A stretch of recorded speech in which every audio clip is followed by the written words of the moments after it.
Hey guys, Toby Mathis here, and today we are going to get real. So here's my deal. 54 years old. I built a 100 million a year plus business. I own over 100 rental properties, and I sit on multiple nonprofit boards. And I had a heart attack about 3 months ago.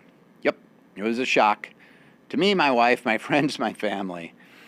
I was literally speaking at a conference for several days and was having back spasms.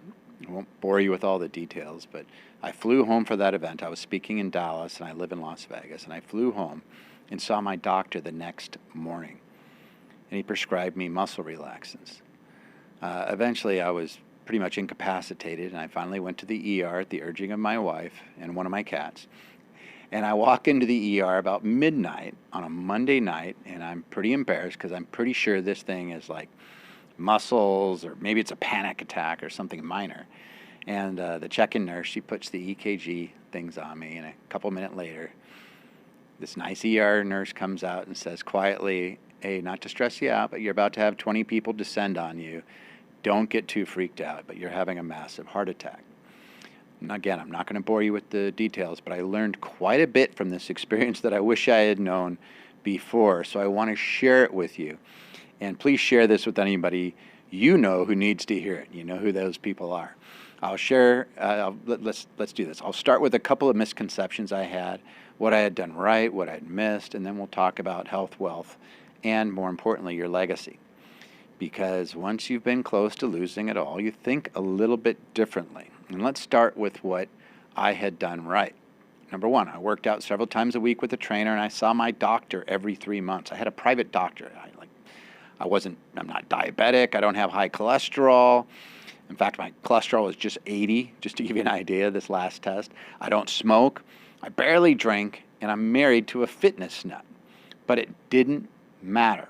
What I did not know was that I had a hereditary issue that I could have easily tested for if I had known, but I didn't know. Remember the old saying that what you don't know will get you? This was that case, yeah. So a $100 CAC scan, it's called a calcium score, and a blood test for something called lipoprotein A would have discovered what was waiting for me. And now I know. But now you know as well, right? Like, hopefully for some of you guys, this is like, what's that thing? A calcium test? CAC test. And this is this is a type of wealth, by the way. It's called health wealth. And I'll be covering it in a second. But it was a fun fact as well that while I was in the cardiac rehab, a bunch of my fellow rehabbers were younger than me. They're 28-year-olds. There was people in their 30s, 40s, men and women. It didn't matter. Skinny, fat, some smoke, some didn't, some had diabetes, some didn't. Heart disease does not care how old you are. So please get that calcium score and lipoprotein test to make sure you are okay. By the way, the lipoprotein A is like a sticky, bad cholesterol, and it's like got an extra protein to it. So it's like that's what clogs you up, and it's hereditary. There's not a medication right now that can fix it. Right? You just have to know so you could deal with it. Now, you guys know this channel. I talk a lot about money, taxes, and wealth, and I had done those right. I really did have peace of mind while they were wheeling me back into the unknown, and not to be dramatic, but I was okay with whatever happened. And I know where I'm headed. I felt bad about putting my wife and daughter through this whole ordeal, but money was not something they would have to worry about. I want that peace of mind for everyone, and I'm going to continue to preach good financial stewardship and legacy planning, period. That was what I got right.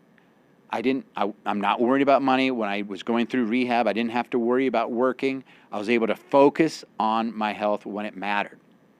Now, what I got wrong, I had built entities, trusts, portfolios, but neglected the only asset that matters if you lose it, and that was my health. I ignored the signs, I pushed too hard, and suddenly I was negotiating with mortality, and we all have to do it. Your health is the foundation of your entire financial plan. No amount of money will buy back a body you destroyed. So treat your health like your business. Track it, invest in it, protect it. And by the way, like I always look at these things and I like lists. There are really 4 types of wealth, and financial wealth is only one of those 4. So we need to create some balance with the rest. And what are they? I just said financial wealth. Social wealth is number 2, your relationships, your reputation, being good at your profession, for example. Your health is number 3, and it's a huge one. And number 4 is time. And if you're out of balance, none of it feels like a success. You could be super rich, but you're miserable, and there's no fulfillment in your life. And that's because you ignored number 2. You could be super rich, but your health is just toast. You ignored number 3 and 4, right? And now it's the toll's being paid. So take it from someone who's been inside that ER in that situation. If you don't have your health, you only have one problem.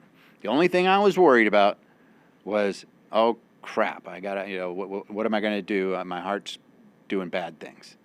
If you have your health, hey, now you got hundreds of problems, right? You got to worry about, what am I going to paint the house, or what am I going to do in the backyard? What am I going to invest in? What am I going to have for dinner, right? You are not worried about those things when you have a major health issue. It will become the focus of your life. And if you run out of time, nothing else matters. Quoting Metallica, right? If you run out of money, well, you still have time so long as you're healthy, right? Social wealth, if you have time and your health and money, you can build it. You can build fame if that's what you want, friends, family, all of it. For example, I was just at my daughter's. She just graduated with a master's in nursing. She's a great gal, great kid. And this was really recent, where I'm sitting right now is about a month ago. And I watched a 70-year-old plus grandma graduating with a master's. She still had time. I watched some of the PhDs. There were some older people as well. And I always look at it, it's like, hey, they never gave up. They went back and they did it. You always have time if you have the money and your health, right? You can always do it. The real game is balance. Money, social status, health, and time.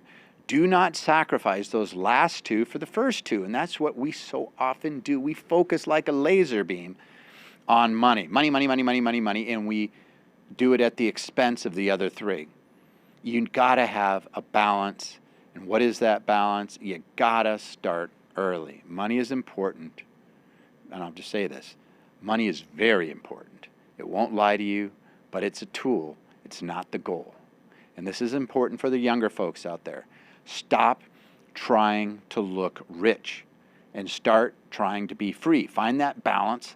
Find the things that you like to do and really focus on those. The people that you enjoy being around, travel, enjoy life. I've never sat here and said, do the Franks and beans, right? And don't go to Starbucks and don't have the nice car. I've never said that. What I've said is you don't want to be working for those things. You want to have assets that pay for those things. And some of it is just common sense. For example, that $10,000 designer watch might seem cool in your 30s, like, oh, I want to have the gold watch. I remember that. But in reality, you're giving up about $100,000 in your retirement because of what that money would have become had you invested it and allowed it to compound. The rules that make you wealthy are simple. And sometimes they're so simple, we miss them. And it's like this. Like, this is a real simple phrase, right? Live on less than what you earn. I teach all these principles. I'm always going over it. I wrote a book about it, Infinity Investing. Let your money do the work. Let your money work harder than you do. And here's the truth I wish everybody understood. You don't need to make a fortune. You don't need to be making a ton of money. In fact, it was Dave Ramsey, I think it was Steve Hogan, who actually wrote a book. They interviewed 10,000 millionaires, and this is what was really interesting. The number 3 categories of millionaires from certain professions in the United States, like which professions became millionaires more often, number 3 was teachers. These people weren't making hundreds of thousands of dollars a year. You don't need to make hundreds of thousands of dollars a year. What you need to do is invest a little bit of money over a long period of time. Compounding doesn't reward intensity. It rewards consistency. You don't need a windfall. That old, it takes money to make money, only the rich. No. The vast majority of millionaires are created in this generation, one generation, right? They didn't inherit it. A very small percentage actually inherits it or gets it from someplace else. Most people build it, and all you need is a habit. Start small, invest regularly, avoid dumb mistakes like yanking all your money out of the market. Weather the tide, right? Just let these things go, and I promise you, I've seen this tens of thousands of times. The boring stuff makes you rich. The flashy stuff makes you broke. You'll in style, but the flashy stuff, all it does is suck your wealth. And in my early years, I thought hustle was everything, right? And then I learned a little secret. It's called leveraging. And it's not just, go out and leverage like Grant Cardone, go out and borrow money, or Robert Kiyosaki, I want to have billions of dollars in debt. No, leverage can be through people, through systems, through legal structures and things like tax strategy. Leveraging it. When you build leverage, you stop trading your time for money. If I could talk to my 25-year-old self, I'd say, buy rental properties, start a business that scales, invest in the market, do these things and allow them to continue to grow. I've done them all, but it took me a little while to come to the realization. So I'd say start now. Use LLCs, use trusts, use the tax law to your advantage to lever these things up. And stop trying to do everything alone. It's not a badge of honor, it's a bottleneck. When I was younger, I thought legacy was about what you leave behind. Now I know it's about what you build while you're alive. Your family, your friends, your reputation, that's your social wealth. And if you're not investing in that, you're broke, no matter what your balance sheet says. So give back, teach others, be present. That's legacy. At 54, here's what I know. You can always make more money. You can't make more time. Take care of your body like you take care of your best investments. Live below your means and invest the rest. And balance, please, balance your financial, social wealth, and time wealth before life forces you to. And never forget, you don't win by looking rich. You win by being free.